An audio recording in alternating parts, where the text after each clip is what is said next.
check out our streaming schedule for this week. We've got tons of content in terms of the NFL and college football, as we're going live just about every single day this week. So make sure you hit that notification bell so you don't miss a single moment where we go live. And now, on with our feature presentation.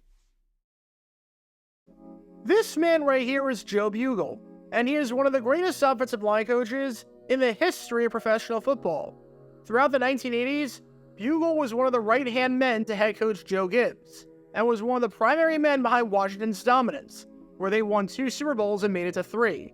He was the architect of the Hogs offensive line, considered by many to be the greatest offensive line of all time, featuring some of the greatest to ever do it like Joe Jacoby, Jim Lachey, and Hall of Famer Russ Grimm.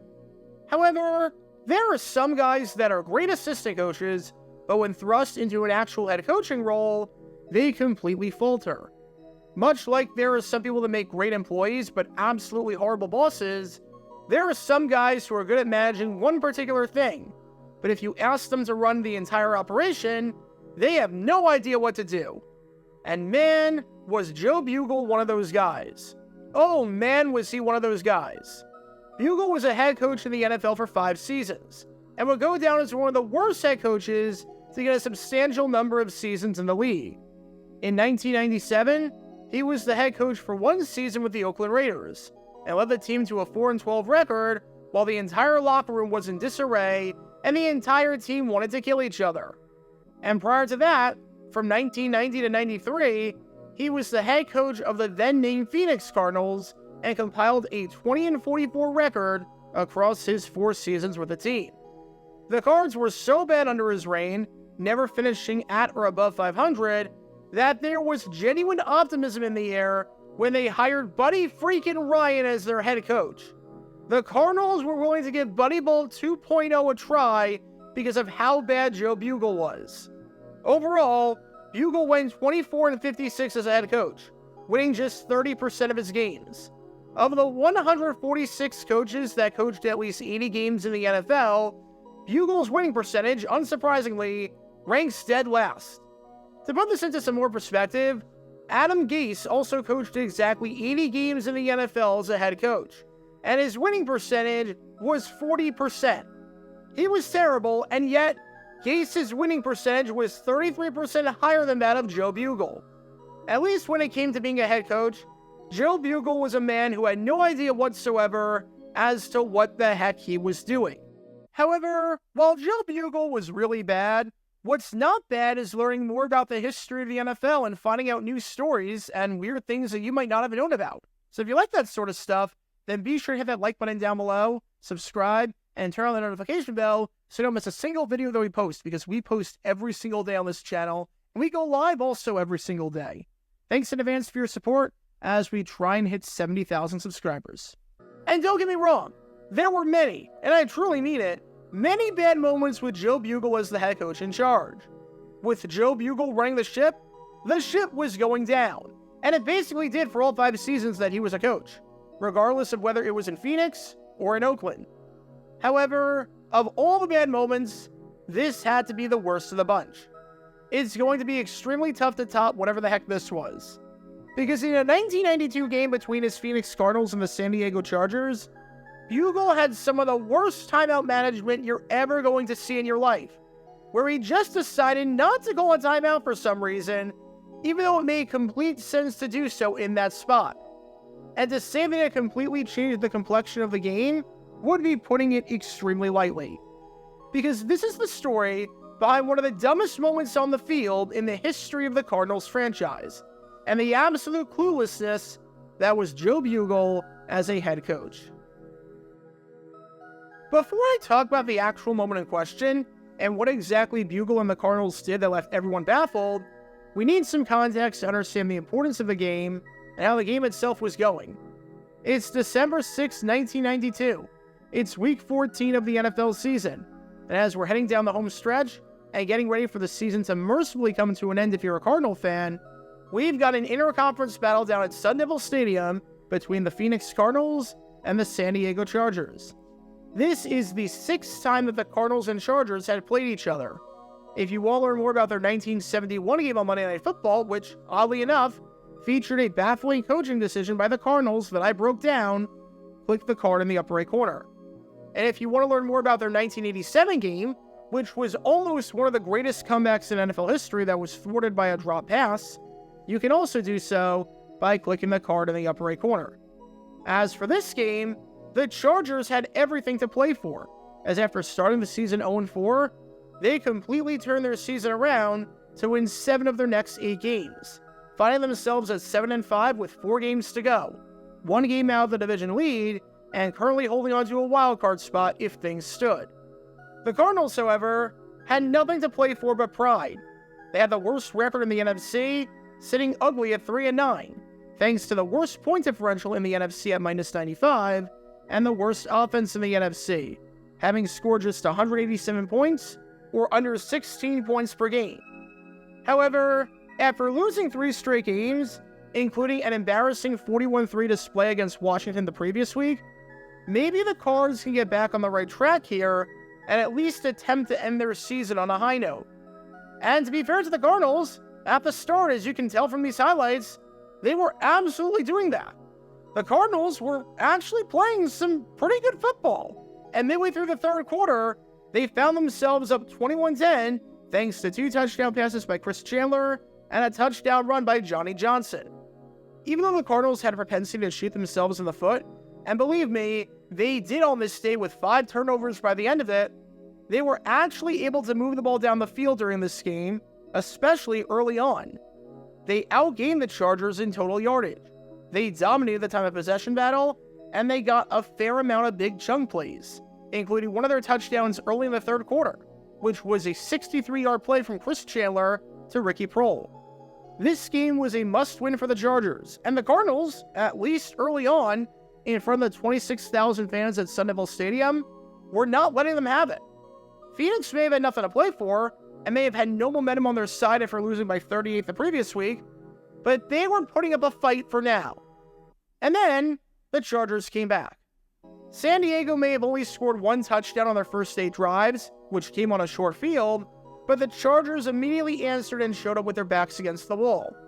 A 5-yard touchdown run by Eric Bieniemy with 43 seconds left in the third quarter made it a 21-17 game. Remember that you couldn't go for 2 points back in 1992, otherwise, the Chargers obviously would have considered that option to potentially cut it to a 3-point game. Then, San Diego's defense, which was one of the best in football, finishing the year 4th in points allowed and ending this game with 6 sacks, showed up in the clutch, forcing one of their 5 turnovers after the ball, despite being called by Randall Hill, who you can learn more about by clicking the card in the upper right corner, just magically popped up in the air as though it was an infield fly. The Chargers proceeded to capitalize off the turnover, as a few plays later, facing 2nd and 20, Stan Humphries fired a 46-yard strike to Nate Lewis to place San Diego right by the goal line, just inches away from the end zone and inches away from their first lead of the contest. Now, let's see what the Chargers do on the goal line. First down, and the run by Marion Butts goes absolutely nowhere. If you want to learn more about Butts, you can do so by clicking the card in the upper right corner. Second down, and Stan Humphries throws a pass into the end zone intended for his tight end, third-year man Derek Walker. However, it falls incomplete and is well covered. This brings up third down. I think it's fair to say that this play right here is the biggest play of the game. If you're this man right here, head coach Joe Bugel, you recognize the importance of this play. If you're the Cardinals and you get a stop here, you potentially hold the Chargers to 3 and keep the lead, or you bring up a critical 4th down conversion. If you're the Cardinals and your defense holds for one more play, the momentum, after shifting heavily in San Diego's favor, shifts back in your favor again. Your defense hasn't been good all season. For crying out loud, they allowed 41 the previous week, and were near the bottom of the league in just about every category. But if there was ever a time for them to step up, this was that time.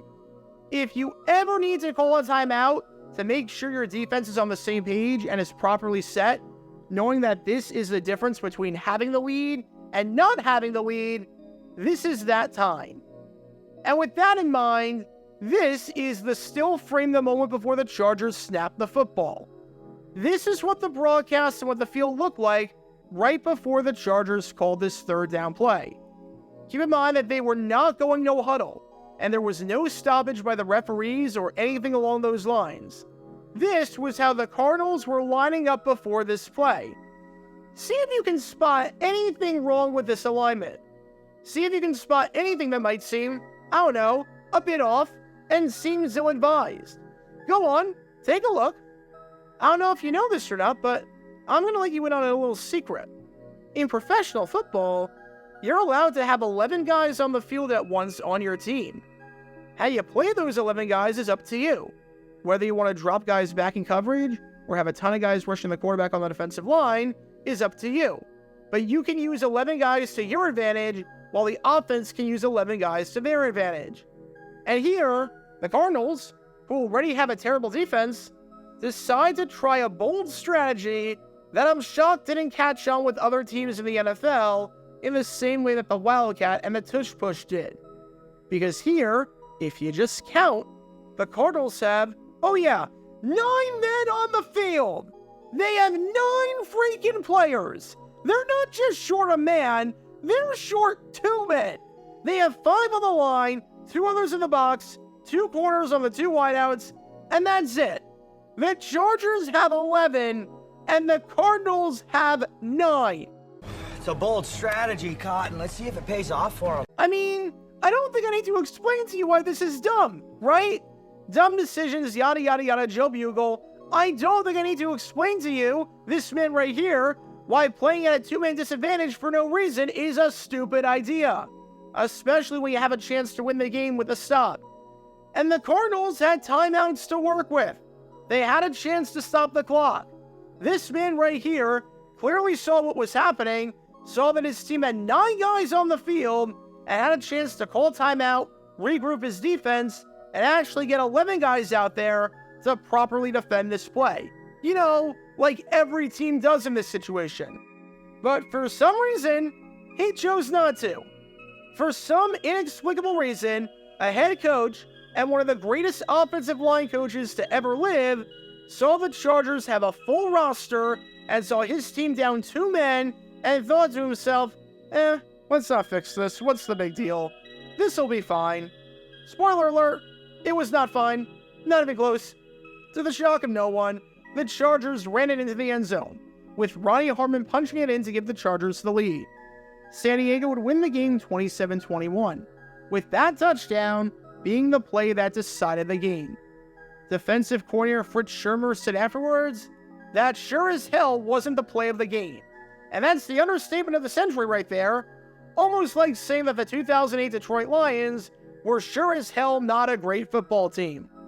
Now, when it came to the game between these two teams behind me right here up top in the Chargers and the Cardinals, am I saying that if the Cardinals had 11 players on the field, that they get the stop and they win the game? Of course not. Maybe they could get the stop, but the Chargers go for a 4th down and they get it.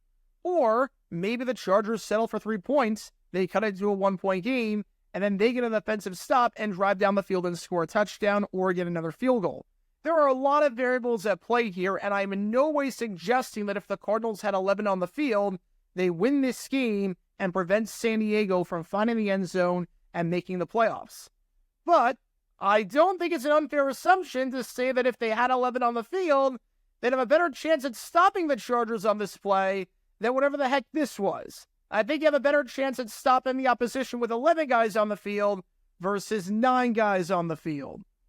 After the game, this man right here, Joe Bugel, said on his team's performance, we've got a lot of guys playing extremely hard. The thing you can't do in the NFL is put the ball on the ground and expect to win. But I would like to add something to that, Coach. There's another thing that you can't do and expect to win, and that is play with 9 players. Playing 9 on 11 is, generally speaking, not a good idea. And I don't think I necessarily need to explain why, especially when you're already the underdog and when your backs are against the wall. So what did we learn from all of this? If the NFL gives you an option to play 11 guys on the field, and every other team and every other coach since the dawn of time has used 11 on the field, then maybe, just maybe, it's a good idea during the biggest play of the game to use 11 guys on the field. I've seen one-man disadvantages before. I haven't seen a two-man disadvantage, but Joe Bugel somehow found a way because he was that bad of a coach. Because when all these elements are in play, you can't exactly be surprised when this play backfires. Talk about a dumb decision. Be sure to like and subscribe if you have not done so already, as it helps the channel out a lot, and check out my other channels, JG8 for the history of college football, JG7 for the history of baseball, and JG9 News, where we talk about all things happening in the NFL. Join me every Wednesday night at 8 p.m. Eastern, where we'll play live NFL trivia for cash prizes. And make sure to join me live, as we're on stream just about every single day. And thanks to all our Patreon members and our YouTube members for helping out the channel. See how you become a member and show your support financially in the description down below.